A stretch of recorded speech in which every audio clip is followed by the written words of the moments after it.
In today's lesson, we're going to have a look at a few little bits and bobs in the heat and heat transfer sections that we need to finish off. We're going to start by looking at the most difficult thing we're going to look at today, which is the heat pump, also known as a fridge. Then we're going to look at the idea of U value and how to prevent heat loss. After that, we're going to have a look at the solar irradiation constant.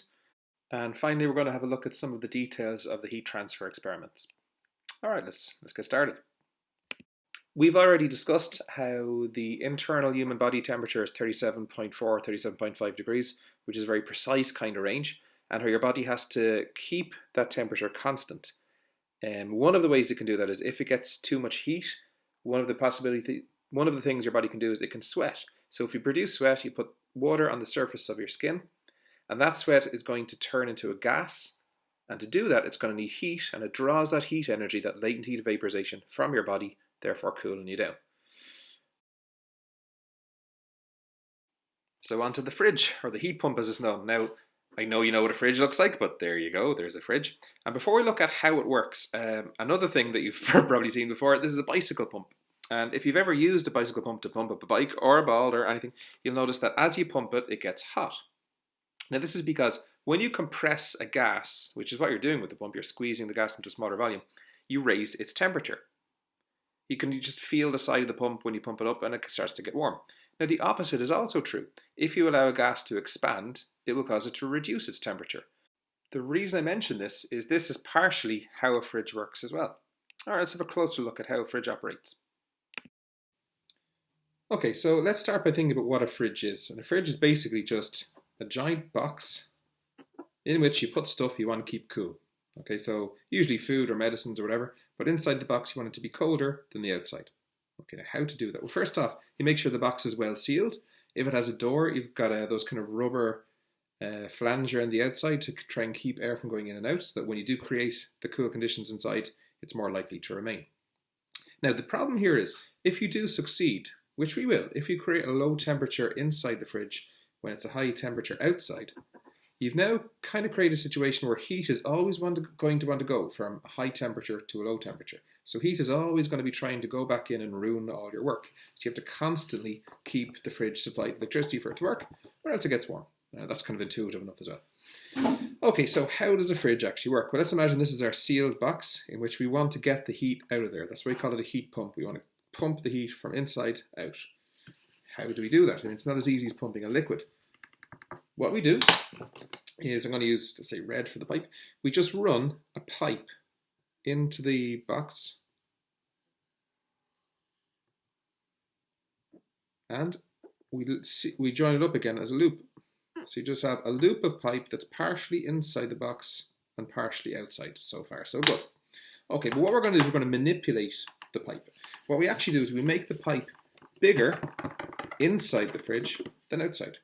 So however big the pipe is when it comes in, it's now a wider pipe. I'm really exaggerating this just for the sake of our diagram. Okay, obviously the pipes aren't this big in our fridge, it'd be normal for food. So it's much bigger inside than it is outside. Now why do we do that?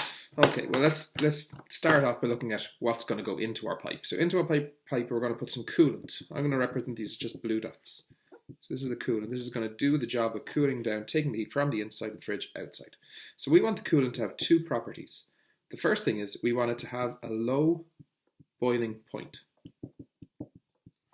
Remember, the boiling point of water is 100 degrees Celsius, but lots of different chemicals have different boiling points. We want one with a low boiling point. We also want a coolant that has a high latent heat of vaporization. So what that means is we want something that will boil at a low temperature, but will use a lot of heat to do that. That will take a lot of heat to make it turn from a liquid into a gas. Okay, now if you're having trouble equating these two sentences, remember heat and temperature are not the same thing. Perfectly possible to have a liquid with a very low boiling point, so it boils at very low temperatures, but that also requires a lot of heat to make that happen. Okay, so we've got our coolant. How does it work? Well, what we do is now you're going to notice that my diagram is a little different from the one that's in your textbook, because the one in the textbook is kind of upside down. Sorry, let's squeak. So we're going to start up here, and we're going to have the coolant coming into the fridge as a liquid. So we're going to start off, let's go here. So the coolant goes into the fridge as a liquid. Now, I think I might have mentioned we manipulated the size of the pipes. So here was kind of a narrow volume, a narrow width, which gives a smaller volume. And here it gets suddenly much bigger. It's got a lot more room. So what actually happens is the liquid's going to come in here and it's going to partially turn into a gas.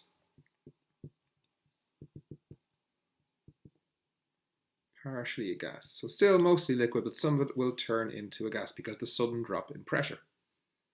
Okay, so now you've got some that's a liquid and some that's a gas at low pressure. Inside the fridge, all your food, I'm going to try and draw a cupcake, I don't know what kind of, whatever, it's a cheese with this food. Your food is going to have some heat in it. That heat is going to go and be picked up by the liquid of the coolant inside. Remember, it's at a very low pressure. So that heat is going to be given to the coolant, which will use it to boil and turn into a gas. So as it goes around inside, it's going to pick up the heat energy from the food and use it to boil. Using, remember, we need that high latent heat, so it's going to take a lot of heat. Okay, so let's go down to the bottom. If you notice, if you ever seen the bottom of a fridge, there's this big kind of cylindrical yoke, and that's quite heavy. It's called a compressor. So at this point, the liquid's going to flow outside the fridge or outside of the main cabinet and into this big cylinder thing called the compressor, and unsurprisingly, it's going to be compressed. So it's going to squeeze the coolant down, and just like you talked about with the bike pump, that's going to cause this temperature to go up. So now let's recap what we had. We had a liquid, became a partially gas but low pressure. By the time it came back all the way through the loop, it was fully a gas but still at low pressure. But now in the compressor, we're going to squeeze it all together. So now you've got a very highly pressurized and hot gas. High pressure and with a high temperature as well. I shouldn't really use said hot there, high temperature. So this gas now is a high pressure, high temperature, and what it does is go through the rest of the loop and it gradually cools and it loses its heat to the environment as it turns back into a liquid. Remember again that latent heat. So for it to turn back into a liquid, it releases a lot of heat as it goes around. What that means is by the time it comes back up to the expansion valve, it's back to being a liquid, and the heat that it had picked up from the food has now been released into the outside environment when it released it as its latent heat of vaporization. So this is how a heat pump works. It takes heat from the inside, brings it to the outside, and keeps doing that. This is the diagram from your textbook, which is a kind of good way to start. It's nice and simple. The only problem with it is they have the compressor and the expansion valve. It's actually the other way around on the actual fridge. The compressor is down the bottom and the expansion valve is up the top. So this is a slightly better one. It looks a little bit more complex, but it's the same idea. And it's a bit easier to kind of picture. If you notice the evaporator coils on the inside, they're those kind of loops that you often see on the inside of your freezer shelf. And then at the back, you've got those cooling fins to help the gas radiate its heat. Cool. Okay, so next thing we're going to look at is we're going to look at how to prevent heat loss in structures that aren't the fridge. All right, and we're going to look at the idea of U value as well. So let's give it a whirl. So first, just the definition. U value, the U value of a structure or a material is the amount of heat energy that can be conducted through 1 meter squared of it when you've got a temperature difference of 1 degree Celsius between its ends. So just to picture it, we take a meter squared of the material, create a temperature difference of 1 Kelvin between the inside and the outside, or between the ends. So let's say it was 39 Celsius and 38. That'd be a difference of 1 degree Celsius, or also 1 Kelvin. And then we set up, we count how much energy gets transferred. So first off, we set up a timer, and we're going to measure how much energy gets transferred in 1 second. So how many joules of energy get transferred through 1 meter squared of material in 1 second. And finally, because a joule per second is a watt, we can just write this as watts per meter squared. So if a material has a structure has a high U value, therefore a lot of energy is getting passed through it in that temperature difference, so it's a bad insulator. Whereas if it's a good insulator, it'll have a low U value because less energy is being transferred when you've got a 1 degree difference between the inside and the outside. Okay, so one way we can use this is, or think about this is, let's say you're trying to keep your house warm. You can lay down more insulation. And this insulation, either in the ceilings or the walls, has a lot of small air spaces inside, which aims to reduce the amount of convection by trapping air inside. Another way to insulate your house, or to keep your house warm, is by using double glazing, where you've got 2 layers of glass, and sandwiched in between them is a layer of inert gas like argon, or it might just be air, at lower pressure. And the idea of this is there's less air particles within the window to carry heat from one pane to the other. So you're again reducing the amount of heat that has been transferred. Here's a picture of a lovely cup of tea. And at this point, what I want you to do is pause the video, take a break, because this is becoming a bit of a beast and your attention is probably going to flag pretty soon. Take a break, go make yourself a cup of tea, and come back in 5 minutes. Go on, I'll wait. Okay, I genuinely hope you did take a break and have a cup of tea or a drink of water or whatever floats your boat. And let's take that cup of tea and have a look at, how to enjoy it. Well, if you just drink your tea and it's nice and warm, you're going to enjoy it more. If you let it get cold, it's not as tasty. So why does your tea or your coffee get cold? Well, first off, the surface of it is going to lose heat to the environment by convection. The sides are going to radiate out heat, and the bottom, whatever surface you have it on, is going to take some of that heat by conduction. So how can we prevent this? Well, if you've ever gone on a picnic or fishing or whatever, you might have used a thermos or a flask, and we're going to look a little bit about how these work.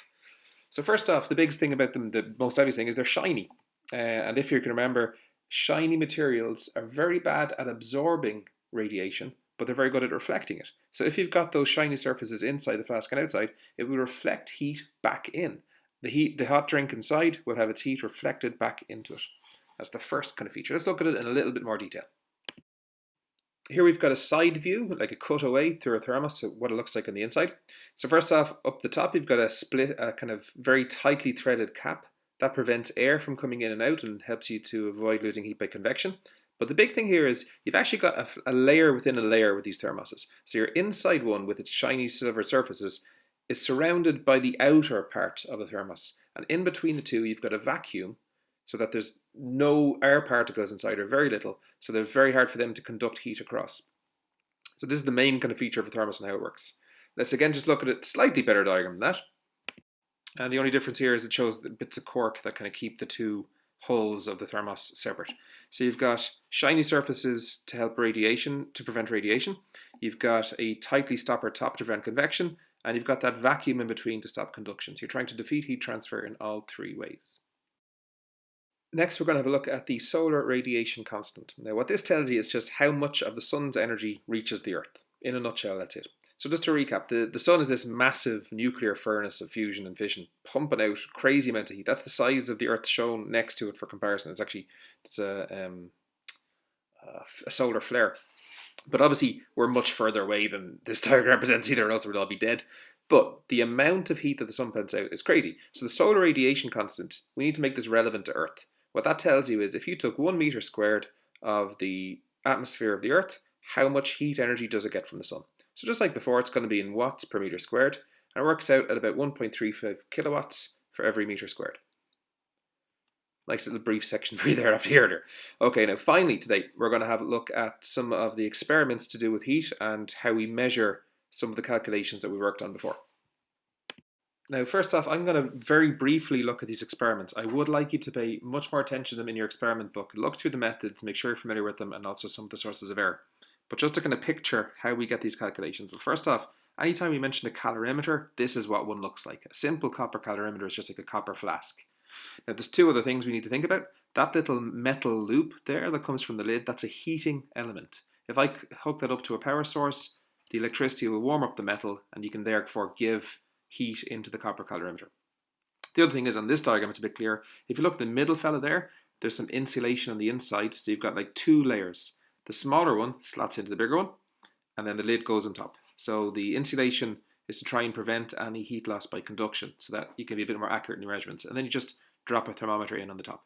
So you've got the copper flask surrounded by some insulation and then an outer casing, and you've got a heating element that goes into it. In addition to the heating coil and the thermometer, there's also a little room for a little stirrer, little circle on a stick. And its job is you just mix up the liquid so that it's at the same temperature all the way throughout, so you're getting a more accurate measurement of the temperature. And the final kind of piece of kit we need to talk about is a joule meter. What that does is it measures how many joules of energy go into the heating element via the power source. That's where we can quantify how much heat goes in. So putting them all together, this is the setup for measuring the heat capacity of water by the electrical method. So you run electricity through the heating coil, which will heat up the temperature of the water, and then you measure the temperature difference. And to do this accurately, you measure the mass of water. So you just weigh the calorimeter add the water, weigh it again, and see how much it increased by, and that gives you the amount of water that you used. This is the setup for measuring the specific latent heat of vaporization of water. This is where we boil some water using a Bunsen, a delivery tube to collect the steam, a steam trap to make sure it's pure steam going down into your mix and not any condensation, which will have less heat than pure steam. And then, as before, we have a calorimeter with a thermometer. Now, this time the heat source is the steam itself. That's why you don't have the heating element. And you just measure the temperature increase again and measure the mass of water before and after, just like before. Okay, finally, guys, here's a diagram of the experiment for doing the measurement of latent heat of fusion for ice. Now, this is a really involved experiment. It's actually quite tricky to get right.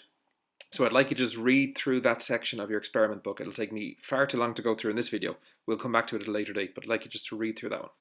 Okay, guys, that's it for this video. Hope you're all keeping well, and I'll talk to you soon.